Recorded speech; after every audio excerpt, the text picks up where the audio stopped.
Assalamualaikum warahmatullahi wabarakatuh. Perkenalkan, nama saya Nadia dengan NIM 208125035, mahasiswa program studi PGMI. Dosen pengampu Bapak Fazril Basam SPD MPD, mata kuliah Konsep Dasar IPA 1. Pada video kali ini saya akan menjelaskan terkait dengan tumbuhan monokotil dan dikotil. Nah, monokotil adalah tumbuhan yang memiliki satu keping biji.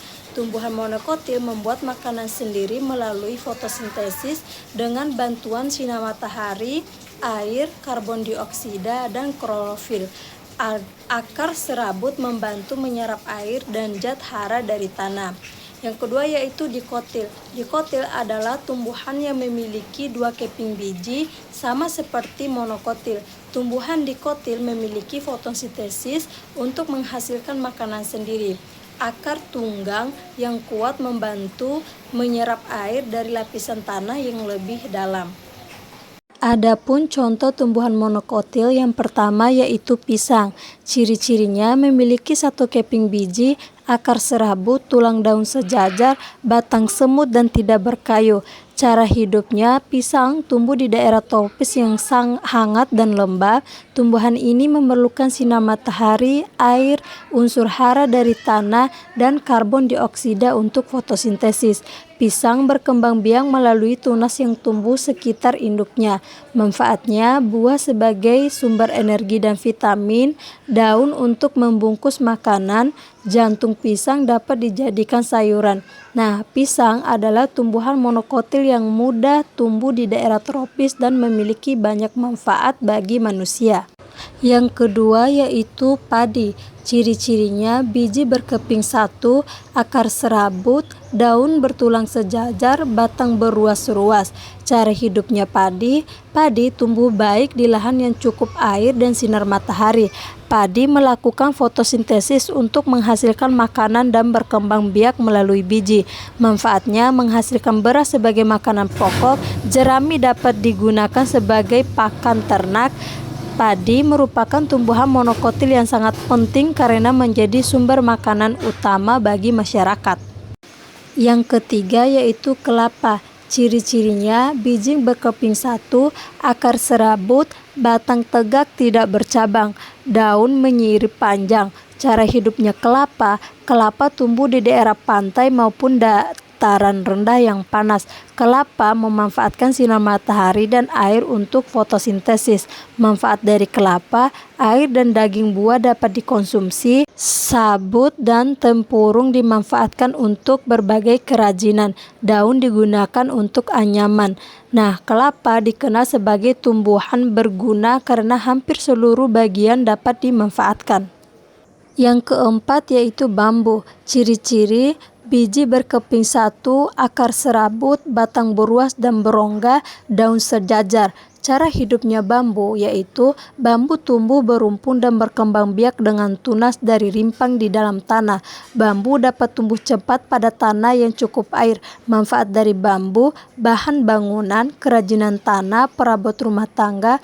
Nah, bambu merupakan tumbuhan monokotil yang hidup cepat dan memiliki nilai ekonomi tinggi. Dan yang kelima yaitu pinang. Ciri-ciri pinang, biji berkeping satu, akar serabut, batang tegak tidak bercabang, daun menyirip. Cara hidupnya pinang yaitu pinang tumbuh di daerah tropis dengan curah hujan cukup. Tumbuhan ini berkembang biak melalui biji. Nah, manfaat dari pinang yaitu biji pinang digunakan dalam pengobatan tradisional, memiliki nilai ekonomi sebagai tanaman perkebunan. Nah, pinang adalah tumbuhan monokotil yang banyak dibudidayakan karena manfaat bijinya. Nah, yang kedua yaitu tumbuhan dikotil. Contohnya yang pertama yaitu mangga. Ciri-ciri mangga memiliki dua keping biji, akar tunggang, tula daun menyirip, batang berkayu dan bercabang. Cara hidupnya mangga tumbuh di daerah tropis dan sinar matahari cukup.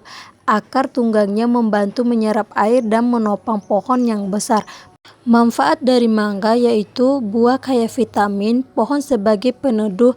Nah, mangga merupakan tumbuhan dikotil yang menghasilkan buah bernilai gizi tinggi. Yang kedua yaitu pepaya. Ciri-ciri pepaya: biji berkeping dua, akar tunggang, daun menjari, batang tegak. Cara hidupnya pepaya membutuhkan sinar matahari dan tanah yang subur. Tumbuhan ini berkembang biak melalui biji. Manfaatnya: buah kaya vitamin A dan C, daun digunakan sebagai obat tradisional. Nah, pepaya adalah tumbuhan dikotil yang mudah tumbuh dan bermanfaat bagi kesehatan. Yang berikut yaitu singkong. Ciri-cirinya: biji berkeping dua, akar tunggang yang membesar menjadi ubi, batang berkayu, daun menjari. Cara hidupnya singkong adalah singkong dapat tumbuh pada tanah yang kurang subur. Tumbuhan ini berkembang biak dengan stek batang. Manfaat dari singkong yaitu umbi sebagai sumber karbohidrat, daun sebagai sayuran. Nah, singkong merupakan tumbuhan dikotil yang tahan terhadap kondisi lingkungan dan menjadi sumber pangan penting. Yang keempat yaitu jambu biji. Ciri-cirinya: biji berkeping dua, akar tunggang, batang berkayu, daun menyirip. Cara hidupnya jambu biji yaitu tumbuh di daerah tropis dan memerlukan cahaya matahari yang cukup untuk menghasilkan buah. Manfaat dari jambu biji yaitu buah kaya vitamin C, daun digunakan untuk mengatasi diare. Nah, jambu biji adalah tumbuhan dikotil yang memiliki nilai gizi dan manfaat kesehatan yang tinggi. Adapun tumbuhan yang berkembang biak generatif adalah yang pertama tumbuhan mangga. Proses ini terjadi melalui bunganya yang berbentuk majemuk kecil-kecil. Penyerbukan mangga biasanya dibantu oleh serangga seperti lebah atau lalat. Buah yang tertarik pada nektarnya. Setelah pembuahan berhasil, bakal buah akan berkembang menjadi daging buah mangga yang tebal dan melindungi biji keras di dalamnya. Yang kedua yaitu tumbuhan padi. Memiliki cara penyerbukan yang berbeda karena tidak memiliki mahkota bunga yang mencolok maupun nektar untuk menarik serangga. Padi sepenuhnya mengandalkan bantuan angin yang menebarkan serbuk sarinya yang ringan agar jatuh tepat di kepala putik, hingga akhirnya menghasilkan butiran gaba atau beras yang merupakan biji padi itu sendiri. Yang ketiga yaitu tumbuhan jambu. Memiliki bunga dengan ciri khas benang sari yang banyak dan panjang seperti bulu-bulu halus. Penyerbukan jambu sangat bergantung pada bantuan hewan penyerbuk seperti serangga atau burung kecil yang hinggap, sehingga memicu proses pembuahan yang menghasilkan buah jambu dengan biji-biji di dalamnya, yang setiap tumbuh menjadi pohon baru jika ditanam di tanah yang subur. Tumbuhan yang perkembangbiakannya vegetatif. Yang pertama yaitu tumbuhan singkong. Perkembangbiakan vegetatif yang paling umum dilakukan adalah secara buatan melalui metode stek batang. Proses ini dilakukan dengan cara memotong bagian batang singkong yang sehat, lalu menancapkan langsung ke dalam tanah yang subur. Dari buku-buku batang yang tertanam tersebut, lambat laun akan tumbuh akar baru dan tunas daun. Sementara bagian akar di dalam tanah akan terus berkembang dan membengkak menjadi ubi bakar yang kaya akan karbohidrat. Yang kedua yaitu tumbuhan pisang. Berkembang biak secara vegetatif alami menggunakan tunas. Tunas pisang ini tumbuh dari bagian batang yang berada di dalam tanah, yang sering disebut sebagai bonggol. Seiring berjalannya waktu, tunas muda ini akan muncul ke permukaan tanah di sekitar pohon induknya, membentuk rumpun pisang baru, dan dapat terus tumbuh mendiri meskipun pohon induknya nanti ditebang setelah berbuah.